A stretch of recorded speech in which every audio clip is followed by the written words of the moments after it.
अति सुंदर।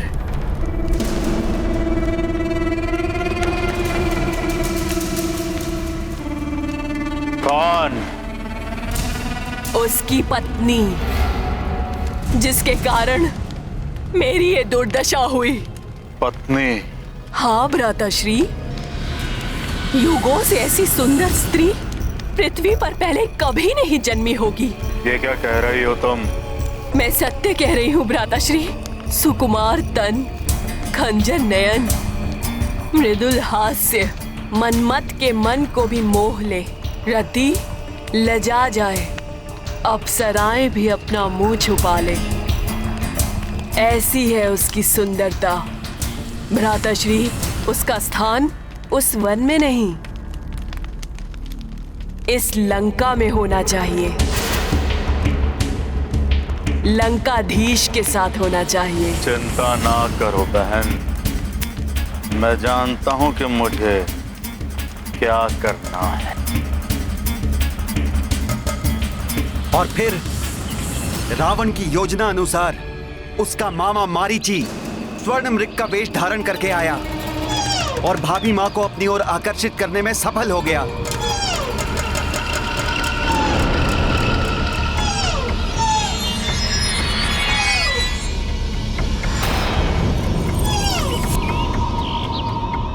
इतना सुंदर स्वर्ण मृग। उस स्वर्ण मृग ने भाभी मां को ऐसा लुभाया कि वो बड़े भैया से उसे लाने के लिए हट कर बैठी। तब भैया भाभी मां को मेरी सुरक्षा में छोड़कर मृग के पीछे घोर वन में चले गए। किंतु कुछ समय पश्चात मुझे पुकारने की ध्वनि सुनाई दी, जो भैया के स्वर जैसी ही थी। भाभी मां ने मुझे चिंतित होकर उनकी सहायता के लिए जाने को कहा, लेकिन भाभी मां को मैं असुरक्षित वन में नहीं छोड़ सकता था। इसीलिए मैंने कुटिया की चारों ओर एक दिव्य रेखा खींच दी, जिससे कि कोई भी आसुरी शक्ति उस कुटिया में प्रवेश न कर सके।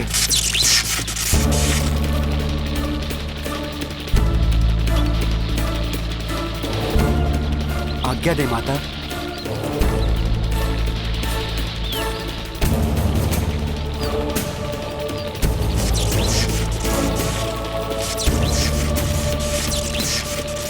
और मैंने भाभी मां को रेखा लांघने से भी मना कर दिया।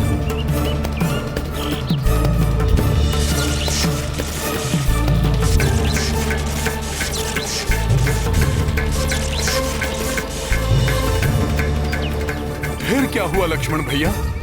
मेरे कुटिया से जाते ही योजना अनुसार रावण वहां पहुंच गया। उसने कुटिया में प्रवेश करना चाहा तो मेरी खींची हुई दिव्य रेखा ने उसे रोक दिया।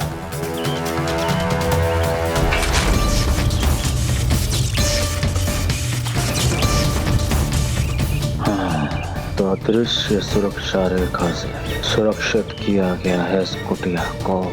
तब उस मायावी ने भिक्षुक का वेश धारण किया।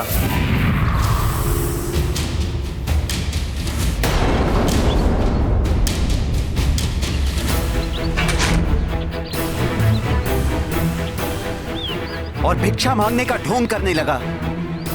उसने छल से भाभी मां को दिव्य रेखा लांघने पर विवश कर दिया। जैसे ही भाभी मां ने रेखा लांघी,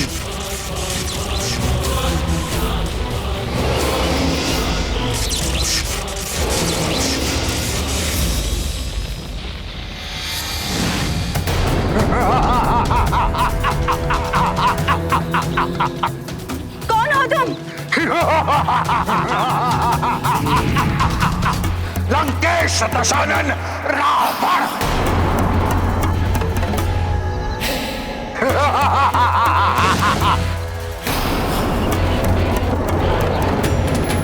स्वामी, मेरी रक्षा कीजिए नाथ। प्रभु मेरी रक्षा कीजिए, रक्षा कीजिए स्वामी। और भाभी मां को अपहरित करके अपने पुष्पक विमान से ले गया। मेरी रक्षा कीजिए नाथ। प्रभु मेरी रक्षा कीजिए, रक्षा कीजिए।